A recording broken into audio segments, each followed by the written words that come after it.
আসসালামু আলাইকুম ওয়া রাহমাতুল্লাহি ওয়া বারাকাতুহু। আশা করি আপনারা সকলে ভালো আছেন।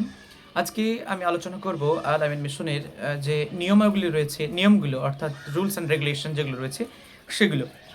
আ মিশনে ভর্তি হতে গেলে এবং ভর্তি হলে প্রত্যেক ছাত্র এবং ছাত্রীকে বেশ কতগুলো নিয়ম তাদেরকে মেনে চলতে হবে এবং এর পাশাপাশি এই নিয়মগুলো একজন গার্ডিয়ানের পক্ষেও জেনে রাখা উচিত। তা না হলে পরবর্তীকালে কিন্তু অনেক সমস্যার সম্মুখীন হতে হবে। অনেক ক্ষেত্রে দেখা যায় যে অনেক গার্ডিয়ান উদ্ধত আচরণ করেন বা না জেনেই অনেক কিছু বলে থাকেন। তো আগে থেকে যদি নিয়ম-কানুনগুলো আপনাদের জানা থাকে, সেক্ষেত্রে গার্জিয়ানরা কিন্তু আহ আপনারা জেনে থাকবেন এবং স্টুডেন্টদেরকেও এখন থেকেই শেখাবেন যারা বাচ্চা ক্লাস 5 এবং 6 এ পড়ে। মূলত তারা খুবই বাচ্চা হয় এবং তাদেরকে আস্তে, আস্তেই এই কটা নিয়মাবলীগুলো আপনাদের একটু ভালো করে শেখাতে হবে। এবং প্রয়োজনীয় যে ড্রেস কোড এবং যা রয়েছে সেগুলো আমি একে, একে বলছি। আপনারা মন দিয়ে শুনুন। প্রত্যেক ছাত্র এবং ছাত্রীকে বলে রাখি, প্রত্যেক ছাত্রকে, বিশেষত প্রত্যেক ছাত্রকে জামাতের সাথে কিন্তু নামাজ পড়া বাধ্যতামূলক। তাই এখন থেকে যে সমস্ত পরিবারগুলো নামাজ পড়েন না, আপনারা আপনাদের বাচ্চাদের বাড়িতেই একটু তালিম দেন এবং আপনারাও নামাজ পড়ুন এবং বাচ্চাদেরকে নামাজ পড়া শেখান। হঠাৎ করেই এই ঠান্ডাতে বাচ্চারা এখানে এসে নামাজ পড়তে বেশ অসুবিধার সম্মুখীন হবে। তাই আপনারা আপনাদের বাচ্চাদেরকে এখন থেকেই তালিম দেন, তারা যেন নামাজ পড়ে এবং এর পাশাপাশি বেসিক যে সূরাগুলো রয়েছে ছোট, ছোট সেই সূরাগুলোকে মুখস্থ করাতে শুরু করেন। পরের নম্বর, যে কোনো আপত্তিজনক ব্যবহারে ছাত্রছাত্রীকে মিশন থেকে বহিষ্কার করা হতে পারে। কোনো ছাত্র বা ছাত্রী যদি খারাপ আচরণ করে বা কোনো খারাপ কাজ করে, সেক্ষেত্রে কোনো ছাত্র বা ছাত্রীকে মিশন কর্তৃপক্ষ যে কোনো মুহূর্তে তাকে কিন্তু স্কুল থেকে পুরোপুরি টিসি দিয়ে বাইরে বের করে দিতে পারে। কাজেই আচরণ বা ক্যারেক্টার যেন খুব সুন্দর হয়। ছাত্র এবং ছাত্রীর কাছে যদি কোনো রকম মোবাইল ফোন, ইলেকট্রনিক গ্যাজেট ধরা পড়ে, তাহলে তাকে কিন্তু পুরো শাস্তিযোগ্য অপরাধ বলে মনে হবে। অনেক ক্ষেত্রে আমরা এই সমস্যার সম্মুখীন হয়েছি। অনেক ছাত্র এবং ছাত্রী তারা লুকিয়ে, লুকিয়ে মোবাইল রাখে। তো সেক্ষেত্রে কিন্তু যদি ধরা পড়ে, তাহলে কিন্তু তাকে আর মিশনে রাখা হয় না। তাদেরকে যথোপযুক্ত শাস্তি দেওয়া হয়। সেক্ষেত্রেই আগে থেকে জানিয়ে রাখা ভালো যে কোনো রকম মোবাইল বা কোনো ইলেকট্রনিক জিনিস, এমনকি স্মার্ট ওয়াচও কিন্তু অ্যালাউড নেই। তাই এ ধরনের জিনিসগুলো কিন্তু সঙ্গে করে আনা যাবে না। বার্ষিক মূল্যায়নে সফল না হলে ছাত্রছাত্রীকে মিশনে রাখা হবে না। কোনো ছাত্র যদি খুবই কম নাম্বার পায়, যদি খুবই বাজে রেজাল্ট করে, সেক্ষেত্রে কিন্তু সেই স্টুডেন্টকে স্কুল কর্তৃপক্ষ তাকে নাও রাখতে পারে বা সেখান থেকে তাকে কিন্তু বহিষ্কার করতে পারে। টিসি নিতে হলে ১ মাস আগে থেকে মিশনের লিখিতভাবে টিসি, ধরুন কোনো একটা বাচ্চা পড়ছে না বা কোনো একটা বাচ্চাকে আপনি স্কুল থেকে মানে ছাড়িয়ে নিতে চাইছেন। তো আগে থেকেই মোটামুটি ছাড়ানোর ১ মাস আগে থেকে আপনাকে জানিয়ে রাখতে হবে।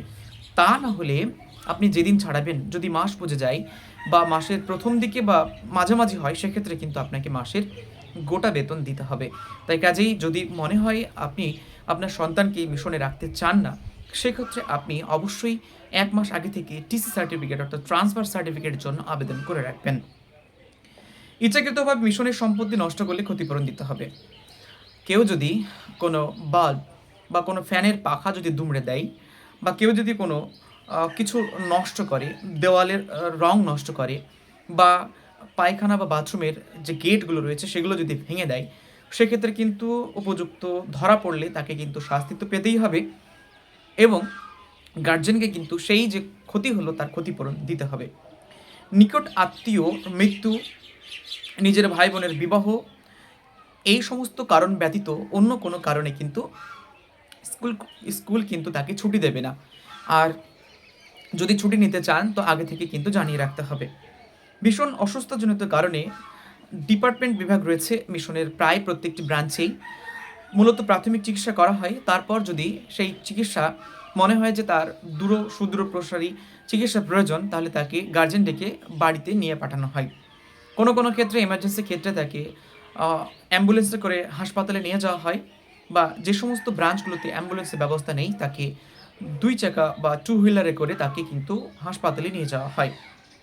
ছুটির শেষের নির্দিষ্ট দিনে ছাত্রছাত্রী অবশ্যই মিশনে উপস্থিত হতে হবে। মানে যদি ৪ তারিখে স্কুল বসে, তাহলে তাকে কিন্তু ৪ তারিখেই স্কুলে আসতে হবে। তা না হলে কিন্তু প্রতিদিন অনুযায়ী একটা নির্দিষ্ট মাপে তাদেরকে ফাইন কাটা হবে।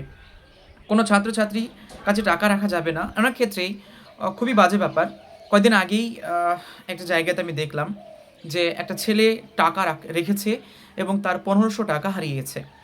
তো বারবার বারবার বলার পরেও গার্জেনরা কথা শোনে না, সেক্ষেত্রে কিন্তু স্কুল কর্তৃপক্ষকে দোষারোপ করে। তো বাচ্চার কাছে টাকা রাখবেন না। ন্যূনতম আপনারা যেহেতু সপ্তাহ অন্তর বা ২ সপ্তাহ অন্তর আসবেন, তো ওই সপ্তাহের ভিতরে যা যা লাগবে মোটামুটি ২ থেকে ৪০০-৫০০ টাকার বেশি আপনারা দেবেন না। এক্ষেত্রে ছোট ছোট বাচ্চারা আগোছালো হয়, টাকা এদিক ওদিক রাখে, হারিয়ে যায়, বা কোনো একটা বাচ্চা লোভ সামলাতে না পেরে নিয়ে নেয়, সেক্ষেত্রে কিন্তু স্কুল কর্তৃপক্ষ এ নিয়ে কোনো রকম দায় থাকবে না। তাই কাজেই ছাত্রের কাছে বেশি টাকা রাখা যাবে না। স্কুল ব্যাংক রয়েছে, চাইলে স্কুল ব্যাংকে রাখা যেতে পারে। অভিভাবক এবং অভিভাবিকারা ঠিকানা বা ফোন নাম্বার পরিবর্তন করলে অবশ্যই আগে থেকেই ফোন কিন্তু এন্ট্রি করে রাখতে হবে। বিনা অনুমতিতে কোনো ছাত্র বা কোনো ছাত্রী মিশনের বাইরে যেতে পারবে না। প্রয়োজনীয় অনুমতি নিতে হবে, সেটা অভিভাবক হোক বা যে কেউ হোক। মিশনের বাইরে গেলেই তাকে কিন্তু উপযুক্ত প্রমাণ বা উপযুক্ত পারমিশন নিয়ে তাকে কিন্তু যেতে হবে। পরিচয়পত্র, পরিচয় প্রাপ্ত অভিভাবক এবং অভিভাবিকা ছাড়া কোনো স্টুডেন্টকে বা ছাত্রছাত্রীকে কোনো দেখা করা যাবে না। ভর্তির সময়তেই বাবা মার সাথে ছেলের আহ, বাবা মার সাথে ছেলের ছবি নেওয়া হবে। এরপর সেই ছবি ধরে ধরে তাকে কিন্তু দেখা করানো হবে। অনেক ক্ষেত্রে এমনও দেখা গেছে যে বাবার বয়স অনেক কম। অনেক অনেক ক্ষেত্রে এমনই দেখা গেছে যে অনেকে ভুল করে আহ, তাদের বয়সের পার্থক্য থাকে, বা কোনো ক্ষেত্রে ছেলে মেয়ে যদি দেখার থাকে, তাহলে সেক্ষেত্রে কিন্তু কার্ড উল্টাপাল্টা করে কিন্তু এরকম করার চেষ্টা করা হয়। সেক্ষেত্রে কিন্তু খুব সাবধান। বিনা অনুমতিতে এগুলো রয়েছে। বিশেষ কারণবশত দূরবর্তী অঞ্চলে অভিভাবক এবং অভিভাবিকারা যারা দূর থেকে আসেন, তাদের থাকার জন্য স্কুল কর্তৃপক্ষ রাত্রিবাসের একটা ব্যবস্থা করবেন নিশ্চয়ই। আমাদের স্কুল থেকে মালদার দূরত্ব প্রায় কয়েকশো কিলোমিটার। তো এত দূর থেকে যখন কোনো একটা স্টুডেন্টের বাবা আসেন, তাকে আগের দিন বেরোতে হয় এবং রাত্রি যাপন করে সকালে উনি ফেরেন। তো সেক্ষেত্রে প্রায় সকল ব্রাঞ্চেই এইরকম সুযোগ সুবিধা রয়েছে। কোনো অভিভাবক এবং অভিভাবিকা নিজের সন্তান ছাড়া অন্য কোনো ছাত্রর হাতে কখনোই মোবাইল দেবেন না। অবশ্য নিজের ছাত্রের হাতে মোবাইল দেওয়াটাও একটা অপরাধ বলে মনে হয়। প্রাথমিকভাবে দু একদিন দিলেও কাজের ক্ষেত্রে আপনারা সেটাও কিন্তু ধীরে ধীরে বন্ধ করতে হবে। প্রতি মাসে নির্ধারিত সময়ে 10 তারিখের মধ্যে যদি ফিজ আপনারা না দেন, সেক্ষেত্রে কিন্তু আপনাদের ফাইন প্রতি দিনের জন্য 5 থেকে 10 টাকা পর্যন্ত ফাইন কাটা হতে পারে। এবং 2 মাসের অধিক বাকিয়া যদি থাকে বা তার বেশি থাকে, সেক্ষেত্রে প্রয়োজনীয় গার্জেন কল করে বাচ্চাকে কিন্তু বাড়ি পাঠানো হতে পারে। তো এই ছিল আল আমিন মিশনের প্রয়োজনীয় নিয়ম কানুন, সাধারণ নিয়মাবলী। তাই কাজেই ছাত্র এবং ছাত্রীরা এবং অভিভাবক এবং অভিভাবিকারা অবশ্যই নিয়মাবলীগুলো ভালো করে দেখবেন। ভিডিওটি ভালো লাগলে একটু শেয়ার করবেন, বাকিরা যাতে জেনে যায়। তো ভিডিও এ পর্যন্তই, আবার দেখা হবে নতুন একটা ভিডিওতে। আসসালামু আলাইকুম ওয়া রাহমাতুল্লাহি ওয়া বারাকাতুহু।